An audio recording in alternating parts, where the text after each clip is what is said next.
I was 15 when this happened. My name's Tyler, and at the time it was just me and my mom living in a small duplex in East Austin. She worked nights at a medical center about 15 minutes away, and I was used to staying home alone on the weekends.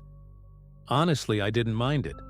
I had my PlayStation, some leftover pizza, and a quiet house all to myself. That night started out like any other. Headphones on, controller in hand, not a care in the world. I remember the sky outside turning this deep orange as the sun went down, and the cicadas started up like they always did around that time. Everything felt normal.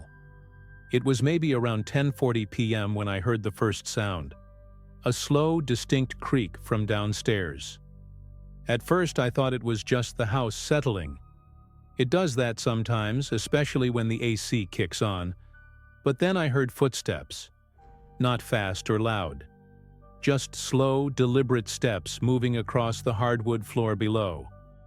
I paused my game and listened, leaning back to check the hallway outside my room. I thought maybe my mom had come home early, even though she almost never does. So I picked up my phone to check and texted her. "Hey, are you home?" She replied almost immediately, "Nope, still at the hospital. Everything okay?" That reply hit me like a punch in the chest. I didn't answer her right away. I just sat there frozen, staring at the message. That's when I heard it. The front door clicked shut. Like someone had just left. But no one had come in through it. At least not that I heard. I stood up, heart racing, and moved toward my bedroom door. My brain was trying to make sense of it. Maybe I was hearing things. Maybe someone outside slammed their own door and it just echoed weird through the house. But then the footsteps started again. Only this time they were coming up the stairs. Slow. Heavy. I didn't even stop to think. I ran to the hallway and slipped into the laundry closet at the end, the one we barely used. It still had a pile of clean towels on the floor, and this smell of detergent that clung to everything. I pulled the door closed behind me as gently as I could, crouched down behind the dryer, and tried not to breathe too loud. My phone buzzed again, my mom asking if I was okay, but I didn't dare make a sound. That's when I realized something that made my stomach turn. The window in the downstairs guest room had its screen cut out last week. We thought it had been a raccoon. Now I wasn't so sure. I sat there, in the dark, heart pounding so hard it felt like my ribs were vibrating. The footsteps reached the top of the stairs, then paused. I could hear this soft, almost thoughtful breathing, like whoever it was just standing there, listening. I squeezed myself tighter into the space between the wall and the dryer, trying not to cry. I was terrified that even the tiniest sniffle would give me away. After what felt like forever, the footsteps moved again, not towards my room, but toward the hallway closet across from it. I heard the sliding door creak open, then a pause, and then it creaked shut again. He was checking rooms, looking. There was something so methodical about it. Not rushed, not panicked. Whoever he wasn't in a hurry. That's what scared me the most. He didn't sound like someone looking to snatch a TV or grab a few things and run. He was moving like he had time. Like he was looking for something specific. Or someone. He opened my bedroom door next. I could tell by the way the old hinge let out that high-pitched groan. Then there was silence. No footsteps. Just silence. I imagined him standing in my room, seeing the game still paused on the TV, the open soda on my desk, the phone charger hanging off the nightstand. Signs that someone had been just there. I bit the inside of my cheek so hard I tasted blood. I kept hoping he'd just leave. That maybe he'd think the house was empty and go out the way he came in. But then I heard something that made my blood run cold. He spoke. Just one word. Almost whispered, like he was testing the air. "Tyler?" It was my name. Not a guess. Not a generic hello, like someone uncertain. He knew. I froze completely. It felt like every nerve in my body had turned to static. I didn't know what to do, whether to run, scream, or just disappear into the floor. He stepped out of my room and walked right past the closet I was hiding in. I saw his shadow move under the door gap. Tall, broad shoulders. He wore boots that hit the floor with a soft thud. And then, nothing. No more footsteps. No sound of doors opening or closing. Just gone. I waited, barely breathing, for what felt like hours. Then, out of nowhere, the sound of the front door opening and closing again. This time louder, like he wanted me to hear it. Like he was saying, "I'm done." I waited a solid 5 more minutes before I even dared to move. When I finally opened the closet door, my legs were so stiff I almost fell. The hallway was empty, the whole house dead silent. I crept down the stairs one step at a time, using the railing to steady myself. Every shadow looked wrong. Every creak in the floorboard felt like it echoed forever. When I got to the guest room, I saw it. The window slightly open, the screen slashed clean through like it had been done with a razor. There were muddy boot prints on the carpet going both in and out. He'd been inside before I ever heard the first step. That was the worst part. He was probably already in the house while I was upstairs, laughing at some YouTube video, completely unaware. I locked every door and window I could find, then finally texted my mom back. She called me immediately and I couldn't keep it together. I broke down, crying so hard I could barely explain what had happened. She left work early and was home within 15 minutes, flying up the steps like a storm. She called the police, of course, but they didn't find much. No fingerprints, no real evidence. Just a clean cut in the screen, and some prints that led to the alley behind our house. They figured it was an attempted burglary, but I knew better. He didn't take anything. He didn't want anything. He was looking for me. The worst realization hit us later, when we talked to one of our neighbors, a retired guy named Mr. Castillo, who lived across the street and spent a lot of time on his porch. He told my mom he'd seen a man parked across from our house a few nights earlier, just sitting in a dark SUV with the engine running. He thought it was someone waiting on a friend. But now, looking back, we're almost sure that guy had been watching the house. Maybe for days, maybe longer. I kept wondering what would have happened if I hadn't hidden in that closet. What if I'd been in the living room?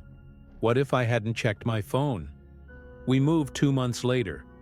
My mom couldn't sleep in that house anymore, and honestly, neither could I. For a long time, I jumped at every sound. I slept with a bat next to my bed and kept the windows locked tight, even in the dead of summer. I still don't know what he wanted, or how he knew my name, but I think about that night more often than I'd like to admit. Sometimes, I swear I still hear that front door clicking shut in my dreams. And every now and then, I wake up with the sick feeling that someone's standing just outside my room, watching, waiting.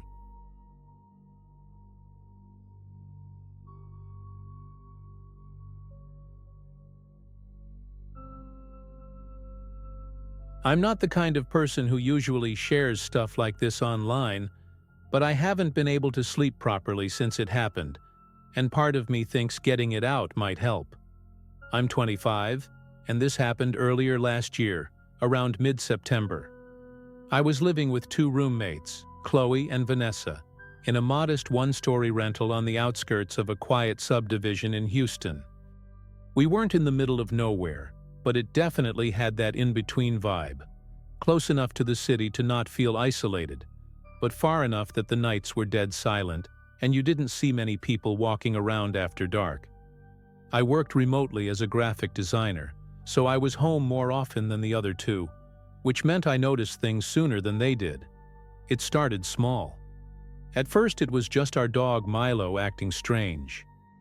He's a 5-year-old lab mix, super chill most of the time, but for about a week he kept growling at the fence in our backyard late at night. Not barking, just this low, constant growl while staring at the same corner. Chloe joked that it was probably a raccoon or a possum, but I wasn't so sure. A few nights later, I found a fresh cigarette butt right by the back gate.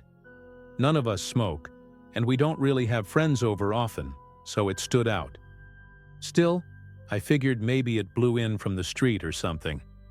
I let it go.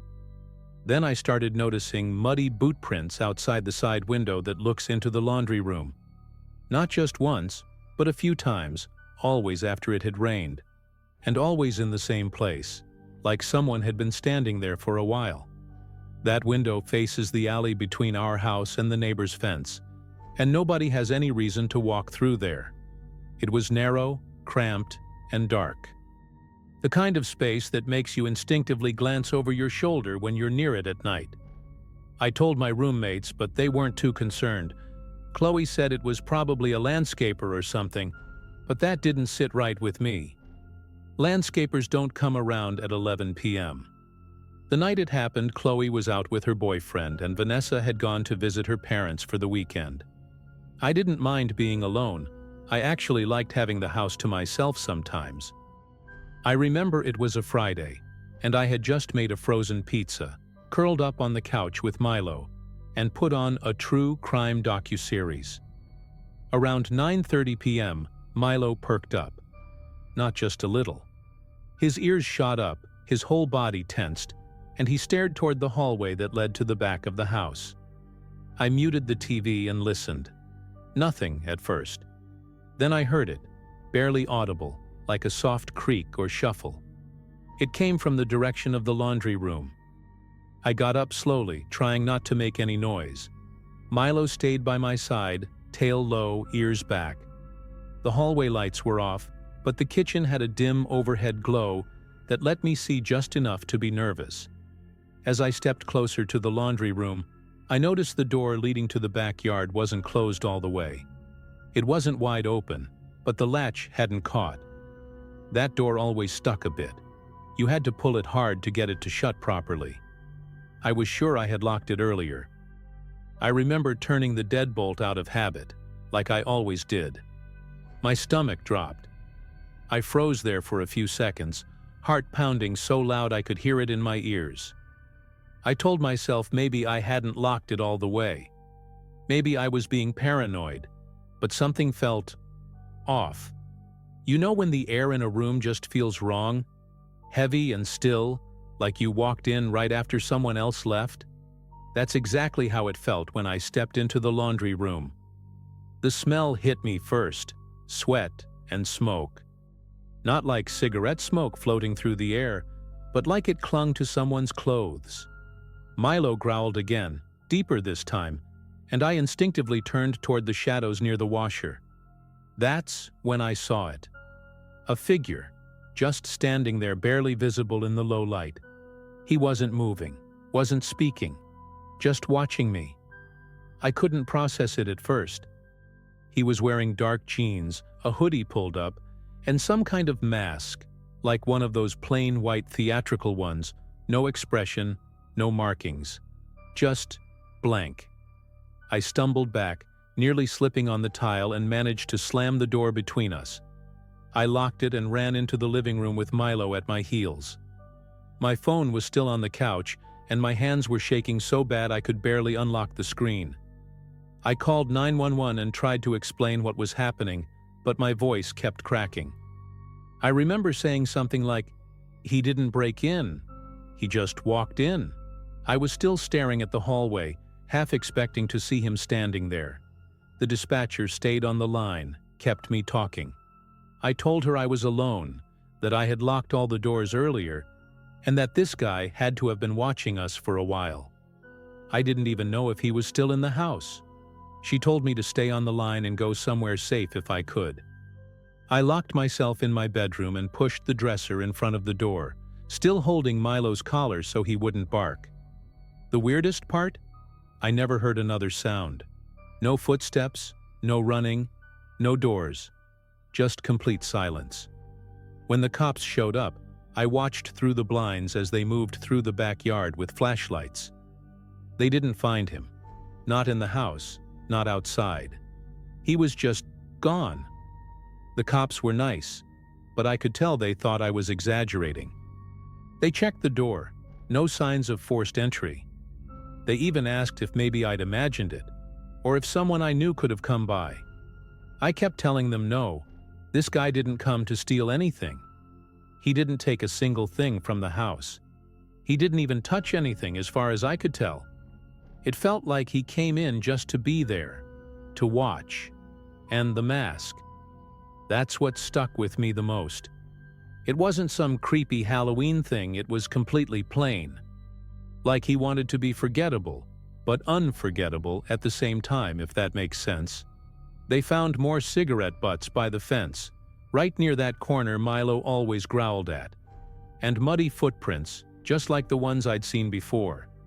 They took a report, said they'd patrol the area more often, but I could tell nothing was really going to come of it. No fingerprints, no forced entry, no real evidence. Just my word and a couple of cigarette butts. After that night, I couldn't stay in the house alone. Even with both my roommates back, I felt exposed. Every time I walked down that hallway or past the laundry room, I felt like I was being watched. Like he had left something behind, some piece of himself, that was still there. 2 weeks later, we installed security cameras all around the house. Motion lights, new locks, even a metal rod to brace the back door. Nothing ever showed up on the footage, and eventually, life went back to normal. But I never figured out how he got in that night. I triple-check doors now. I don't let Milo out alone after dark, and I never sit on the couch with my back to the hallway anymore. We moved out 3 months later, and I didn't even bother trying to get my deposit back. I just wanted out. The landlord didn't ask many questions, which makes me wonder if something like that had happened before. To this day, I don't know who he was or how long he'd been watching, but I know he was patient. He waited until I was completely alone, and he didn't come to rob us. He came to be inside our lives for a moment, unnoticed and uninvited. That's what scares me the most. Not the break-in, not the mask, but the fact that someone could study your routine so closely, so silently, and then just slip inside like they belonged there. I don't think he'll ever come back, but sometimes, when I catch the scent of smoke outside or hear Milo growl at the fence, I still check the back door. Just to be sure.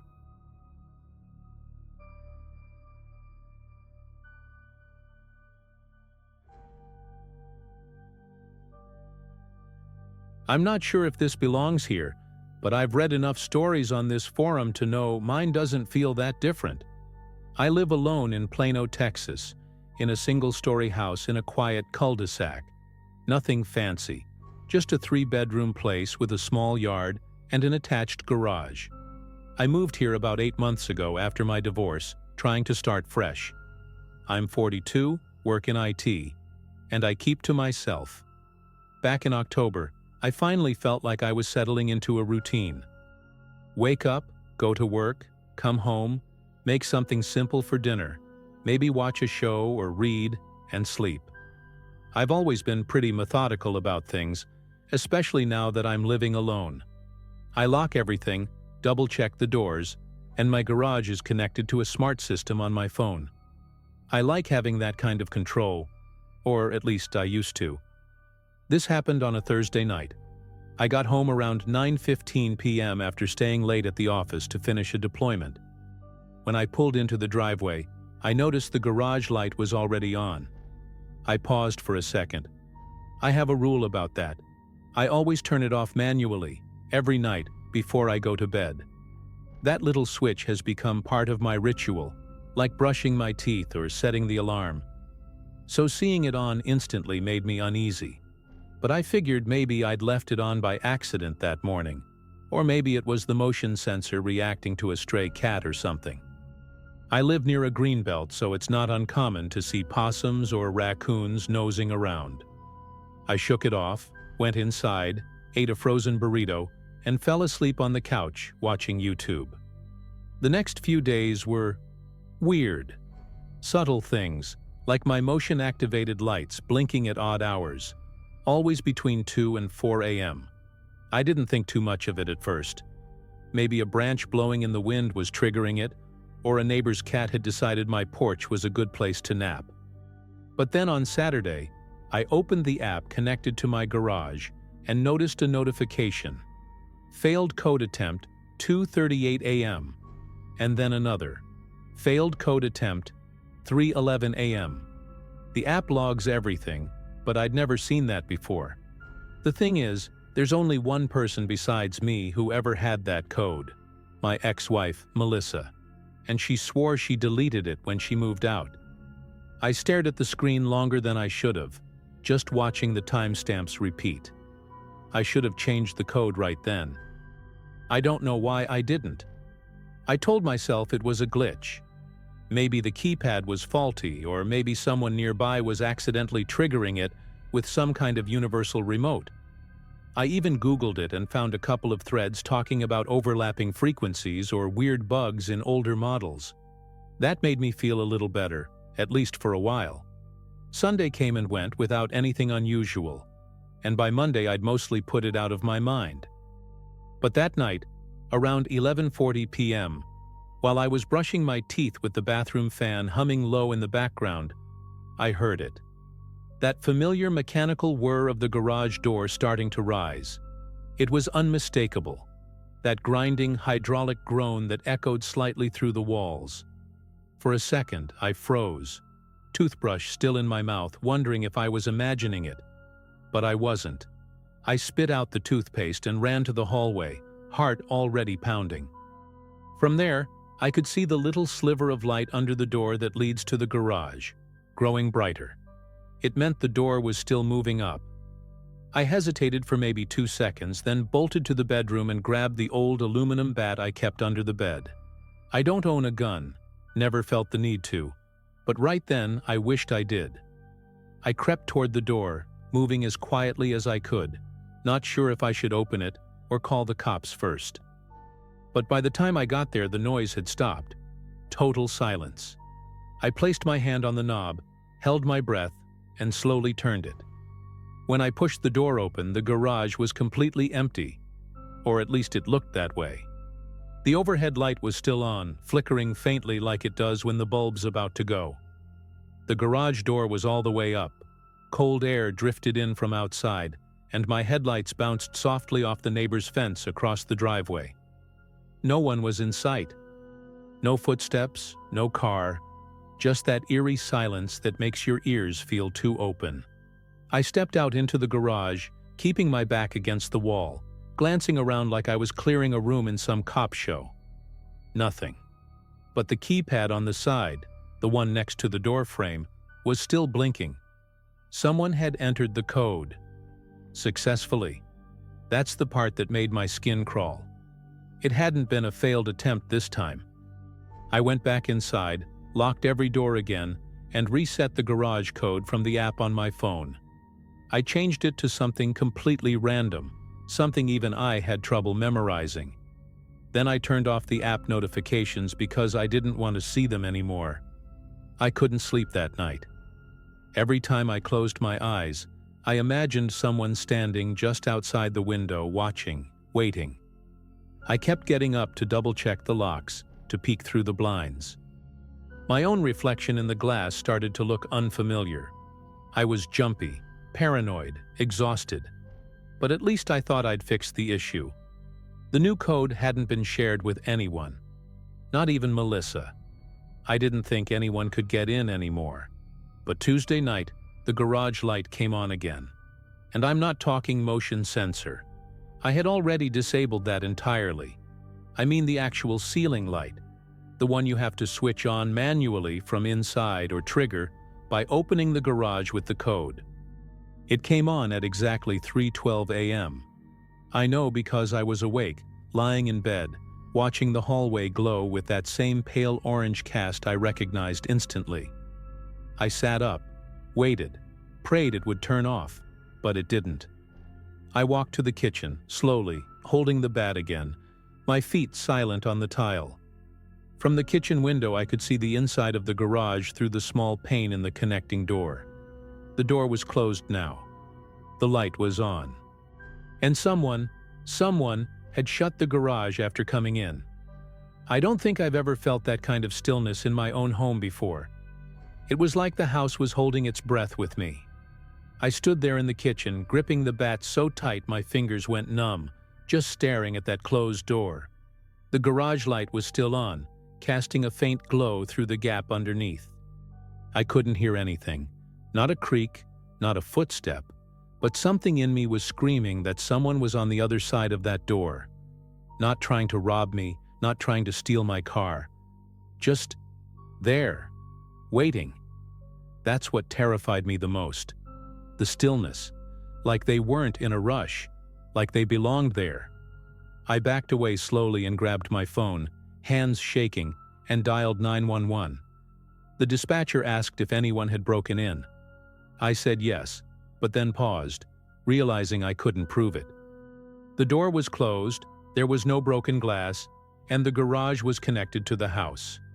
She stayed on the line with me while I waited in the living room, every light on, the bat still in my lap. 2 officers showed up maybe 15 minutes later. I let them in, explained everything as best I could, and they swept the house, starting with the garage. I stood behind one of them as he opened that door. The light was still on, but the space was empty. Again, just like the first time. No footprints, no signs of forced entry. Nothing had been taken. They were polite, but clearly skeptical. I asked if it was possible for someone to duplicate a garage code without hacking into the system. One of the officers, older guy, maybe in his 50s, said it was rare, but technically possible. He asked if anyone else had ever lived in the house. I told him about Melissa, and he nodded slowly like something clicked, but didn't say anything. Then he asked something that made my blood go cold. "Do you ever keep your garage door open for long periods of time?" I said, "Yeah, sometimes when I'm working on the car or organizing boxes." He nodded again and said, "You ever think someone might have watched you long enough to guess the pattern you use for the keypad?"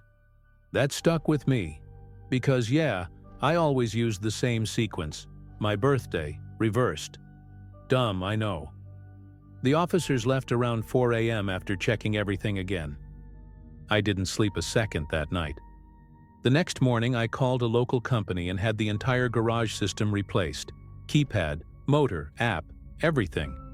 I even added a deadbolt to the interior door just for good measure. And since that night, nothing. No lights, no failed attempts, no mechanical hum at midnight.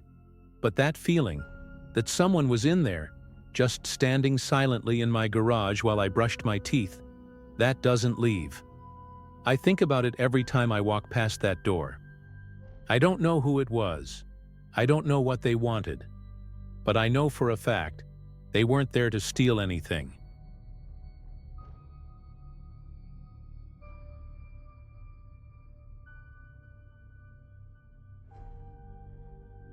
I moved to El Paso about 8 months ago, in the middle of one of those stretches of life where everything feels like it's either falling apart or just starting to come together. You can't really tell which. I'd just gotten out of a long relationship back in Phoenix, and the job I landed here was the kind of quiet admin role that didn't require much interaction, which honestly felt like a blessing at the time. I found this small, one-bedroom apartment near downtown.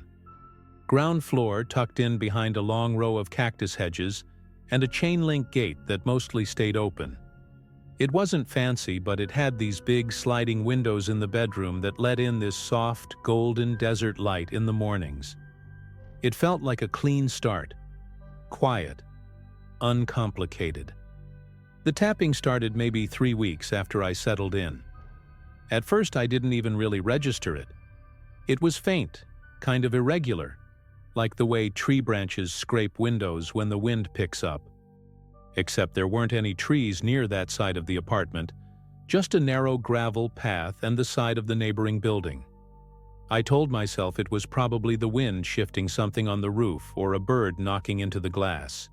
I didn't feel scared, just mildly annoyed. I had this little white noise machine I used to drown out traffic at night, so I turned it up louder and tried to forget about it. But then it started happening more often. And always around the same time, between 3 and 4 a.m. That tapping, not loud but sharp, like someone gently drumming 2 fingers against the glass with way too much patience. I'd wake up groggy, stare at the window through the thin fabric of my curtain, and lie there perfectly still, listening. It's hard to explain, but something about the rhythm felt intentional, like it wasn't random at all. I'd get up, peek through the curtain, and never see anything. The motion light outside never kicked on. Eventually, I stopped looking. I didn't want to feel paranoid over nothing. That's when I started noticing the window was slightly open in the mornings. Just a crack, maybe half an inch. The first time I chalked it up to memory. Maybe I hadn't closed it fully. I locked it every night, but the latch was one of those cheap plastic ones you kind of have to jiggle until it clicks. After the second time, I made sure, double-checked, even yanked it to test the seal. Still, a few mornings later, I'd find it cracked open again. I remember just standing there in my pajama shorts and hoodie, staring at that gap and trying to convince myself it wasn't what it looked like. I hadn't told anyone I moved in. I didn't have any visitors. The idea that someone had been in that gravel path at my bedroom window with their fingers on the glass, it made my skin go cold. I started stacking things in front of the window before bed.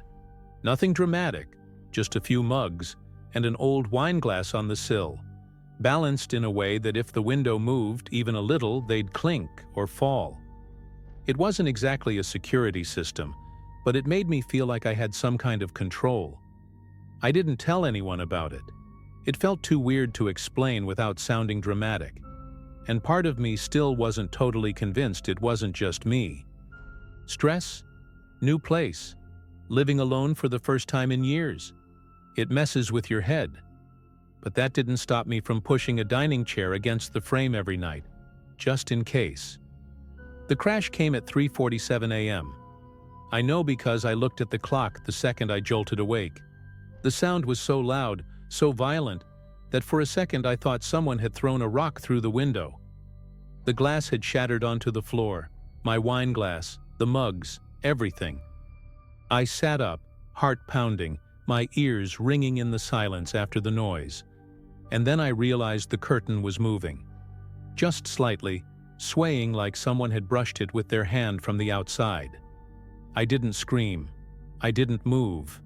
I just sat there, frozen, staring at the place where the glass should have been. The latch was halfway up. When I finally moved, I didn't go to the window. I backed out of the room slowly, locked myself in the bathroom, and called the police from inside the tub with the shower curtain pulled shut around me. I don't know why. It just felt safer, like if I made myself small enough, quiet enough, maybe he wouldn't know I was awake. The dispatcher stayed on the line until officers knocked on my door. I had to come out shaking, barefoot, and open it for them. They checked the apartment, the yard, everything. Said they didn't see anyone, but the sliding track had dirt smudges on it. Like someone had tried to force it open from the outside. They took it seriously, though. That part surprised me. The next morning, one of the officers came back. He said they'd been checking surveillance from a house 2 doors down, an older guy with a doorbell cam that faced the alley. He showed me a still image. It wasn't very clear, but you could see a man, tall and thin, wearing a hoodie with the hood pulled up, standing just so still in the shadows near the corner of my window. The timestamp was from over a week earlier. The officer told me, calmly but firmly, that this wasn't the first time the guy had been there. The camera had picked him up multiple times, always between 3 and 4 in the morning, always in the same spot. Just standing, watching. The officer asked if I had noticed anything missing, any signs of forced entry, and I told him no, just the window being cracked, the tapping, and now the broken glass. He nodded slowly and said something that stuck with me. He was testing your patterns, seeing how far you'd let your guard down before doing something worse. I don't think I responded. I just stood there with my arms wrapped around myself, nodding like I understood, but in my head I kept replaying all the nights I shrugged off the noise, all the times I'd been half asleep, exposed. My bedroom felt like a stage I hadn't realized I was on. I didn't sleep in that room again. I dragged my mattress into the living room and kept the blinds drawn. For a few nights I left the TV on low volume and kept a kitchen knife under the pillow. It sounds extreme now, but at the time it felt like the bare minimum. I installed a lock bar on the sliding window, even though the landlord gave me hell for drilling into the frame. I didn't care. I bought blackout curtains and pepper spray. For a week, a patrol car would pass by every so often, and one night I thought I saw someone standing at the far end of the lot near the trash bins, but they disappeared before I could get a good look. About 2 weeks later, the police caught someone trying to break into another unit a few blocks down. Same MO. Ground floor, sliding window, early morning. It was him. Same build, same hoodie. I asked if I could see the footage again, just to be sure, but they told me it wasn't necessary. He had a record. Burglary, trespassing. Nothing violent, thankfully, but something in the way they said it didn't feel reassuring. Like they were trying not to say something. They told me he hadn't said much during questioning, just that he'd been scoping places out. I still don't know what he wanted from me. I moved out a month later. Broke my lease, packed everything into a U-Haul, and drove back to Arizona without telling anyone but my mom. The landlord kept my deposit. I didn't care. I still don't sleep with windows unlocked. I double-check everything. Door chains, peephole, even my closet sometimes. I still have moments where I think I hear tapping and freeze up, even when I'm a few floors above ground now. What gets to me isn't that he tried to get in. It's that he was waiting, watching, that he might have done it again and again if the glass hadn't shattered that night.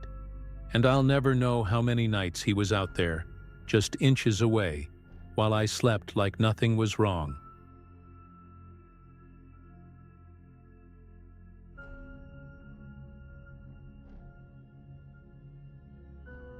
I'm Carlos. I'm 44, divorced, live alone in a small house just outside Amarillo, Texas. I've got 2 kids, Melissa and Julian, but they live with their mom in Lubbock. I get them every other weekend, and that weekend, thankfully, they weren't with me. I work construction during the day, and I pick up side gigs whenever I can. That night, I'd just finished a drywall job out in bushland, and I was exhausted. I stopped at a gas station around 11:30 p.m.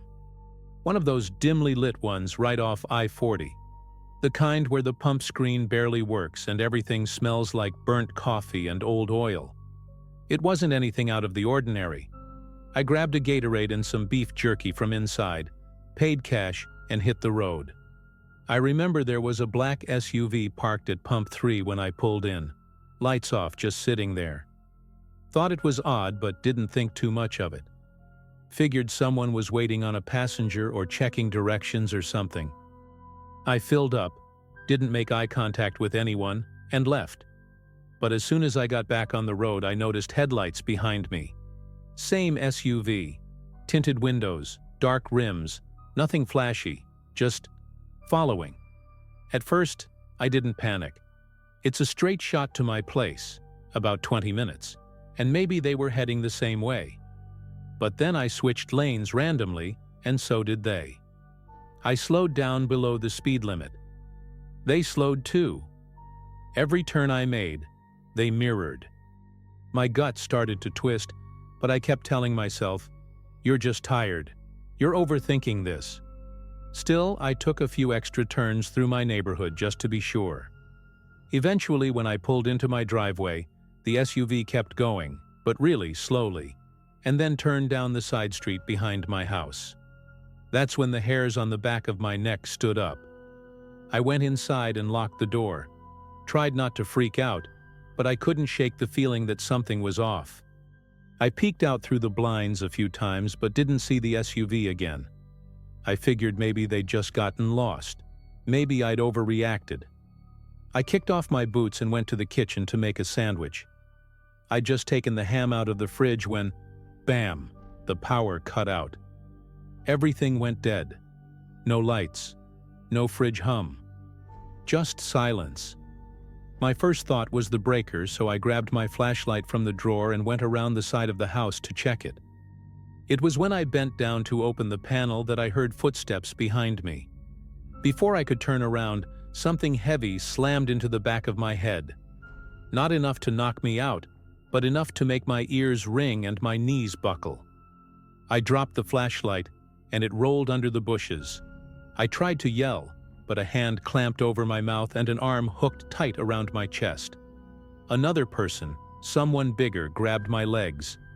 I was being dragged backward into my own house. My boots scraped against the tile just inside the back door as they kicked it shut behind us. I couldn't see their faces. Both had black ski masks, but one of them had a thick accent and kept whispering, "Where are the kids? Are the kids here?" That's when panic really hit me. I was too stunned to fight back at first, still trying to wrap my head around what the hell was happening. "I don't have any kids here," I yelled, voice hoarse, but they didn't seem to believe me. They dragged me into the living room and shoved me down onto the rug, then started flipping couch cushions, opening drawers, yanking open closet doors like they were looking for someone small enough to hide. One of them stood over me, breathing hard. His mask was crooked, and I caught a glimpse of a tattoo along his jawline, something jagged like barbed wire or flames. I thought about my kids, about what would have happened if they'd been here. Julian sometimes hides under the bed when he gets scared, and Melissa always brings her favorite stuffed koala when she sleeps over. These guys would have found them in seconds. I kept shouting, "I live alone, I swear, you've got the wrong house." But they kept searching like they didn't care what I said. The taller one suddenly stopped, walked over to me, crouched real close, and asked again, "No kids?" His breath smelled like cheap beer and cigarettes. When I said no, again, he stared for a second like he was trying to read me, then stood and looked at the other guy. "Let's go," he said. They didn't take anything. Not my wallet, not my phone, not even the keys on the counter. They just left, quietly, like they were never there. The front door creaked as it closed behind them. I sat there frozen, heart racing so loud I could barely hear. I didn't move for what felt like 10 minutes, just sat there breathing and trying to make sense of it. Then I got up, locked every single door and window, turned on every light, and called the cops. They took it seriously, sent a patrol car. I gave a report, but I could tell from the way the officer looked at me, like he'd heard crazier things, that I wasn't gonna get any answers that night. The officers did a sweep around the house, asked if anything was stolen or if I recognized them. I told them no, and that I didn't get a good look at their faces. One of the cops, an older guy with a gray mustache and that dry, seen-it-all attitude, asked if I had any enemies or if I'd pissed someone off recently.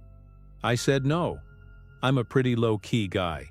Work, home, kids. My life's not exactly exciting.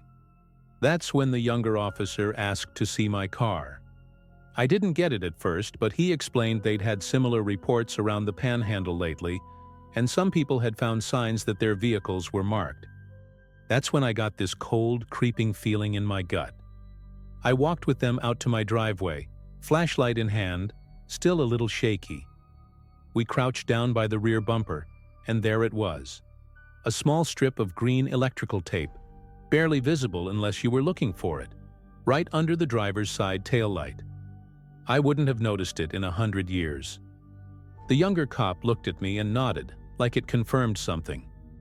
He said there's been this pattern, mostly at night, mostly at gas stations off the highway.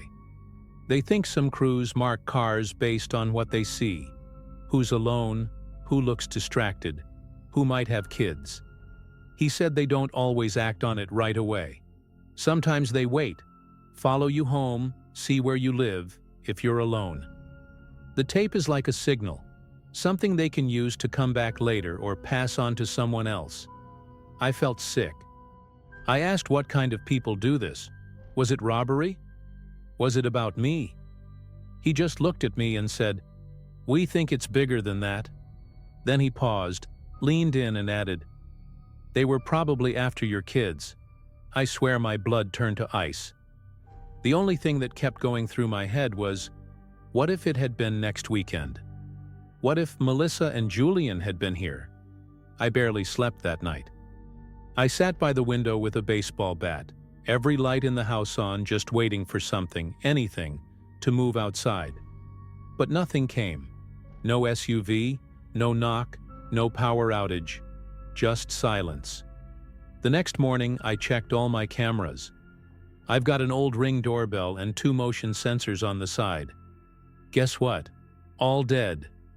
They'd cut the power before the cameras could back up to the cloud. No footage.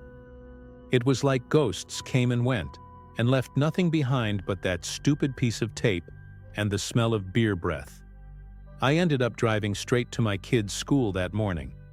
I wasn't even supposed to pick them up that week, but I needed to see them, needed to know they were okay. I didn't tell them what happened, of course, just said I missed them.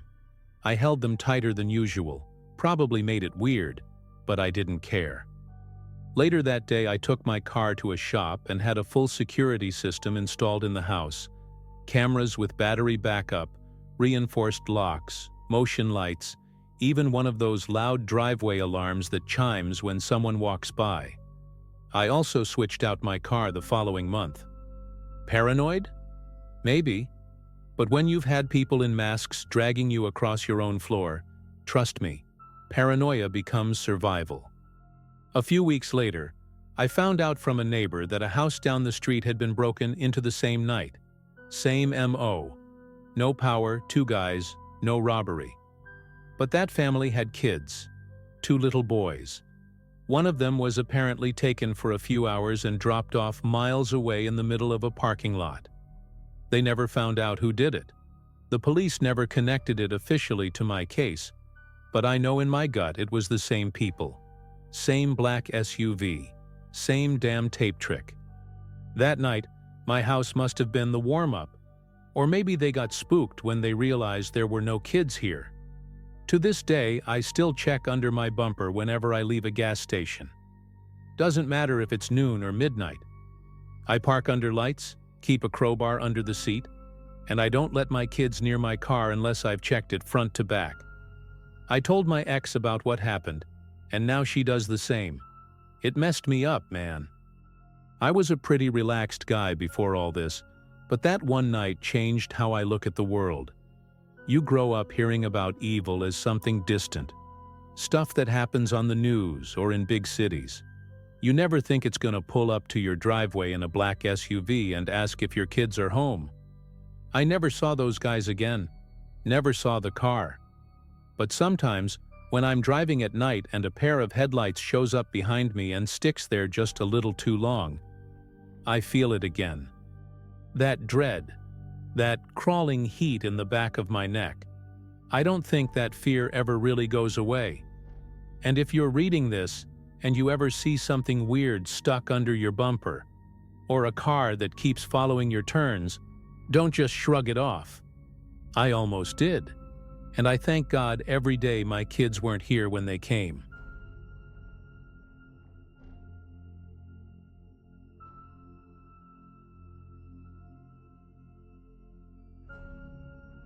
I've never shared this before, not even with my co-workers or family. It's been 3 years now, but I still check the attic every time I come home. My name's Elena, I'm 34, and I teach 9th grade English at a public school in McAllen, Texas. Back in the spring of 2022, I was living alone in this small 1-story rental not far from Bicentennial Boulevard. Quiet neighborhood, lots of retired folks. Nothing ever really happened around there. I'd been in that house for about 8 months, just me and my cat Frankie. I liked my routine: coffee before sunrise, work all day, dinner around 7, and in bed by 10. I wasn't exactly the adventurous type, but I liked the calm. That night, though, I learned that calm doesn't always mean safe. It was a Thursday. I remember because we'd just started reading To Kill a Mockingbird in class, and I was exhausted from all the group discussions. I'd gotten home around 5:30, fed Frankie, and was halfway through microwaving some leftover enchiladas when the power cut out. Whole block went dark. It wasn't a storm or anything, just one of those random outages we get down here when the grid gets twitchy. I lit a few candles, 2 on the coffee table, 1 in the bathroom and 1 in the kitchen, and settled on the couch with a blanket and my Kindle. The stillness was eerie but kind of nice. I could hear the neighbors' wind chimes and, every now and then, a dog barking way off in the distance. Around 9, the lights flickered back on, and everything buzzed to life again. I got up to blow out the candles, starting with the ones closest to me. When I reached the front of the house, I noticed the door was slightly open. Just a crack, maybe an inch. Enough to make my stomach drop, but I didn't hear anything, and Frankie wasn't acting weird. I told myself I probably didn't close it all the way when I brought in the groceries earlier. I remember even laughing a little, brushing it off. I shut it tight, turned the deadbolt, and even pulled on the knob to double-check. After that, I turned out the lights, left a candle burning low in the bathroom just in case, and went to bed. At some point, I must have fallen into that heavy kind of sleep where you don't even dream. When I woke up, it was 3:03 a.m. I remember glancing at my phone. But what actually woke me wasn't a noise. It was the smell. Burning wax. That thick, sweet, slightly bitter smell candles give off when they've been lit too long. I sat up, confused, thinking maybe I forgot to blow out the one in the bathroom. But that's not where the scent was coming from. It was coming from the living room. And that's when I noticed something that made my blood run cold. There was a soft, flickering glow stretching under my bedroom door. Another candle had been lit. At first I froze. I couldn't even swallow. My mind raced. Had I relit one and just forgotten? No, I definitely blew them all out before bed. Except the one in the bathroom, which was nowhere near the living room. Slowly I got out of bed and pressed my ear against the door. Nothing. Just that weird silence that feels too heavy, like the air's thicker than it should be. Frankie wasn't meowing or scratching, which was strange. He always made noise if anything was off. I reached for my phone and opened the camera to peek under the door with the screen light. All I could see was that weird flickering, like a small fire dancing on the other side. My heart was pounding so loud I was afraid whoever, or whatever, was out there could hear it. I unlocked the door as quietly as I could and opened it just a sliver. From the angle I could see the living room table, and there it was. One of my thick pillar candles, lit and burning low. The same one I kept in the kitchen drawer, the one I hadn't used earlier because it always smoked too much. I hadn't touched that candle in weeks. My eyes scanned the rest of the room. No movement, no sound. But then I saw something I'll never forget. Bare feet stepping slowly out from the hallway that led to the kitchen. I couldn't see his face at first, just the pale skin, the way his toes curled slightly with each step. Then I saw the knife, one of my kitchen knives. Not even a big one, just a plain steak knife. But in that moment it looked like a machete. He was calm. That was the part that scared me the most. He didn't look surprised or panicked like someone who just got caught. He looked like he belonged there. He was wearing a gray t-shirt stained near the collar and gym shorts that hung low on his hips. His hair was short, dark, and messy like he'd just woken up. He didn't speak, just stared at me, like he was waiting for me to say something. I slammed the door, locked it, pushed my dresser in front of it, and ran to the window. My hands were shaking so badly I could barely unlatch the lock. I remember whispering, "Please, please, please," over and over as I lifted the frame and crawled out barefoot into the flower bed. I ran across the street to my neighbor's house and banged on the door until the porch light came on. When Mr. Alvarado opened it. I must have looked insane. Barefoot, in pajamas, crying and babbling about a man in my house with a knife. He called the cops immediately and made me sit in the kitchen while his wife wrapped a towel around my shoulders. I don't think I blinked for 5 whole minutes. The cops came fast, lights and sirens and everything. They cleared the house but didn't find anyone. The knife was still on the floor by the table, and the candle had burned halfway down. Every window was locked. Every door was locked. They said it must have been a break-in, but I know I locked that door, and they didn't find any sign of forced entry. The next morning, after barely sleeping a wink at a friend's place, I went back with the police to grab some of my things. That's when one of the officers, a younger guy with a buzz cut and a look like he'd seen too much already, asked if I'd ever checked my attic. I told him no. I didn't even have a ladder tall enough, and honestly, I'd never had a reason to. He pointed to the hallway ceiling where the attic entrance was, and I felt a knot tighten in my gut. They brought in a stepladder and climbed up. A few minutes later, the cop called down, voice low but urgent. "Ma'am, you might want to see this." I almost didn't go up. But I did, and I'll never forget what I saw. There was a ratty old sleeping bag laid out across the insulation, with a flashlight beside it. An empty bottle of water, a half-eaten bag of trail mix, and one of my missing t-shirts, crumpled up like a pillow. But the worst part? There were boot prints, clear as day, leading right to the edge of the entrance. Not muddy, just dusty. Like someone had been moving in and out, quietly. They figured he'd been living up there for at least a week. He must have come down during the outage, thinking the darkness would cover his movements. And the candle? That wasn't some random moment. He lit it after the power came back, after I locked the door and went to sleep. He wanted me to know he was there. They never found him. Not really. A few days later, some guy was picked up a few streets over for loitering and possession of stolen tools, but they couldn't connect him for sure. I moved out that weekend, broke the lease, left the furniture, and never went back. I still have nightmares where I wake up and smell wax. Or where I open a closet and find someone standing inside, calm and barefoot, holding one of my knives. It's not the fear that gets me the most. It's the intimacy of it. Knowing he was there, watching me brush my teeth, cook dinner, fold laundry, living in my house while I had no clue. Now I triple-check every lock. I bought a new ladder just to make sure I can check the attic anytime I want. And I never, ever leave candles out. People think break-ins are loud and violent,